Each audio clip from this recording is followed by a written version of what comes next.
All right, so this recording, I'm going to talk about just expectations for this second project presentation. This presentation style is going to be much more similar to the project presentations for the next upcoming phases, because last project we didn't have any modeling at all. So this presentation, honestly, pretty simple, not simple, but pretty similar, but it will be something that will carry forward to the next project. So to start, pretty much the same thing at the very beginning of your presentation, your title slide, that one I feel like I don't really have to explain. Next, your overview, why, and motivation. Now, this is where it really ties your entire project together.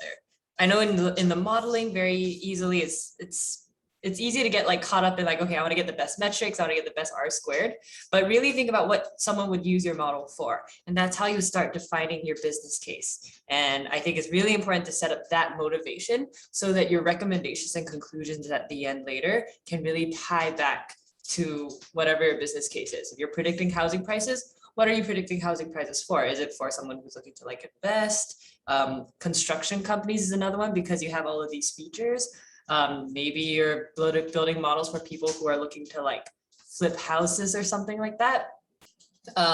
So whatever your business case is, you can get your conclusions from your model and work them into your conclusions based on whatever the context of your business case is.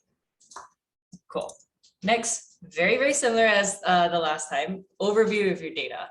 What are your sources? Did you use the provided data set? Did you use any other additional data to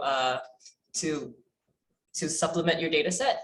And also like a very high level snapshot. So for our housing prices example, I would say just say where the data is from, maybe like a range of housing prices, perhaps a couple examples of the features, that you ended up using in your model. What you choose to put in your overview could potentially also be connected to what your conclusions were. But very important to just like set the tone for your data. Maybe like what years this data set came from. I believe the King County data set is like 2014, 15, I think. So it's important to mention that because I'm sure the housing prices are probably kind of different from like 5 years ago to now. So those are definitely good to mention. Next, EDA. Here I say any visualizations that would be relevant to your analysis or your modeling and annotate if needed. By annotate, I just mean that like if you have a graph and let's say you have like a bunch of different bars and you want to like zoom in on a certain part, more than welcome to like use these like shapes and all of that to like highlight or arrow point at certain parts of your presentation. That just helps with clarity. Totally allowed to do that. You don't have to do all of the annotating within whatever graphic library. Now, when I say relevant to your analysis and modeling, I know a lot of y'all, yes, the process that we talked about, you do EDA before you do your modeling. However, is all of your EDA going to be relevant to whoever you're presenting this to, depending on your business case, right? So let's take the example of like, maybe you're like a real estate investor. Do they care about the EDA of like every single feature or not?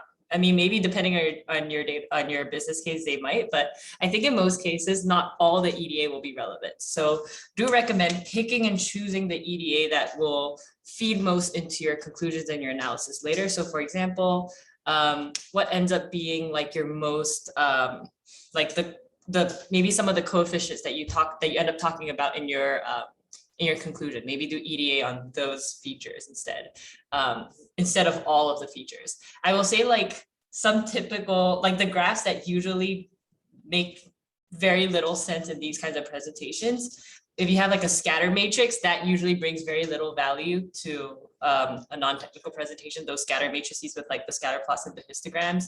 Also like a histogram dump. Unless you want to show like a overall snapshot that like, hey, everything is normally distributed, which also arguable why that would be relevant for a non-technical audience. But those are like typical no-nos for a non-technical presentation. Cool.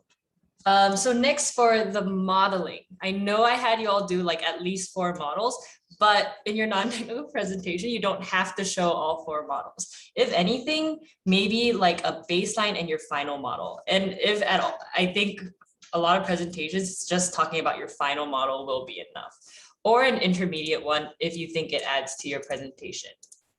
I will say spend a little bit of time talking about on a very, very high level, what were the iterative processes that you took. Literally, if you did like a bullet point of all the steps that, like a bullet point list of all the steps that you took to get from your first model to your last model, I think that's enough, because it is still important for most stakeholders to understand how you treated your data. So let's say, do mention that it is a linear regression model, and maybe you're like, okay, I dropped insignificant features based on their high p-values. I log transform to help with some of the linearity. I maybe like turned these into like different categorical variables. Just saying those like one sentence each, that's enough, because you just need to get an overview of the overall process. But the main point of this like 5 to 8 minute presentation is the final model. So when you get to your final model, depending on what your business case is, you can take your evaluation in a few different directions. So definitely you want to interpret your R-squared with that correct definition. Basically, like R-squared of 0.85 is saying that all of these features explain 85% of the variation in your target variable. If you just say that, I really do expect to like hear that statement, because that is a very standard thing to do. And then also show your RMSE. I know RMSE is a little harder to get if you're doing your iterative modeling, but at least for your final model, we want to see the RMSE. Even though your model might not be used for like making predictions, it is important to know how well on average your model fits your data.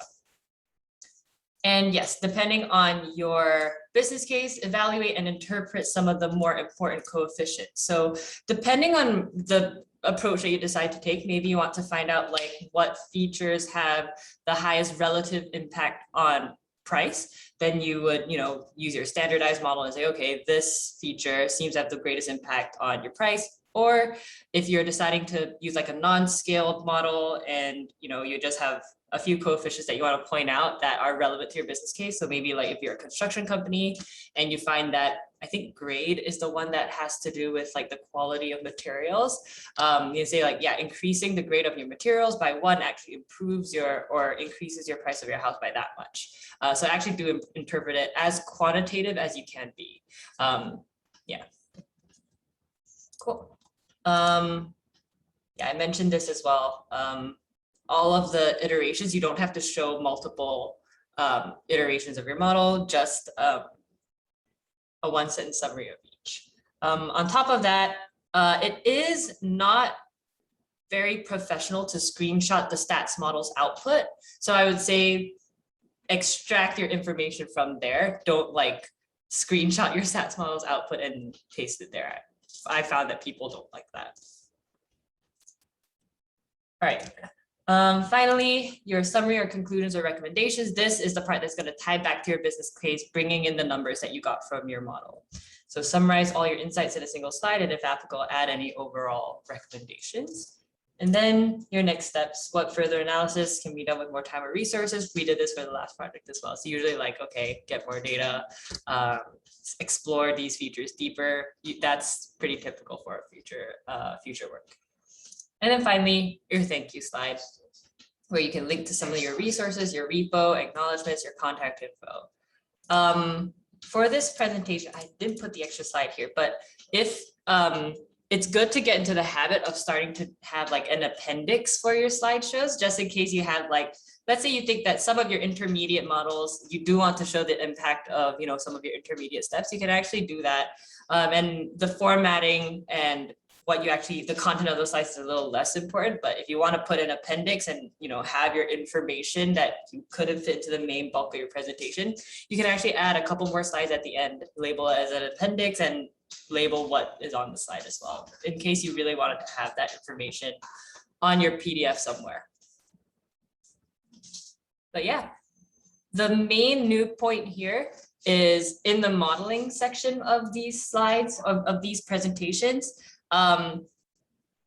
It's really put yourself in the shoes of who you're presenting to. Yeah, put yourself in the shoes of who you're presenting to and think like, what is actually going to be relevant? If you are someone who's receiving this presentation with, not the context of having done this project, what information would you need to hear versus not need to hear? Yeah, hopefully that made sense. Any questions about the presentation? Cool. Somewhere in our Slack channel, I posted the recording for my other course presentation, so feel free to take a look at that if you'd like. Awesome. Any presentation questions before I stop this recording?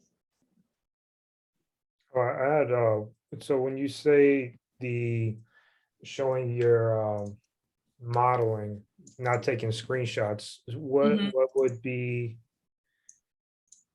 it be like saving your models on your computer and then how would that? Oh, I would literally just look at your model on your Jupyter notebook, and then in the slide here, just say like, oh, final model had an R squared of like 0.6, for example, and maybe say like important features or significant features or features worth looking into, and then maybe there's just like a bullet point list of the features that you're noting and maybe like their coefficient as well. It's more of like a formatting thing, or like a how good it looks when you like screenshot that data frame, that like those results. But yeah, pretty much just like copy and paste those numbers. Okay, thank you. You're welcome. Any other questions? Cool. Let me stop the recording here.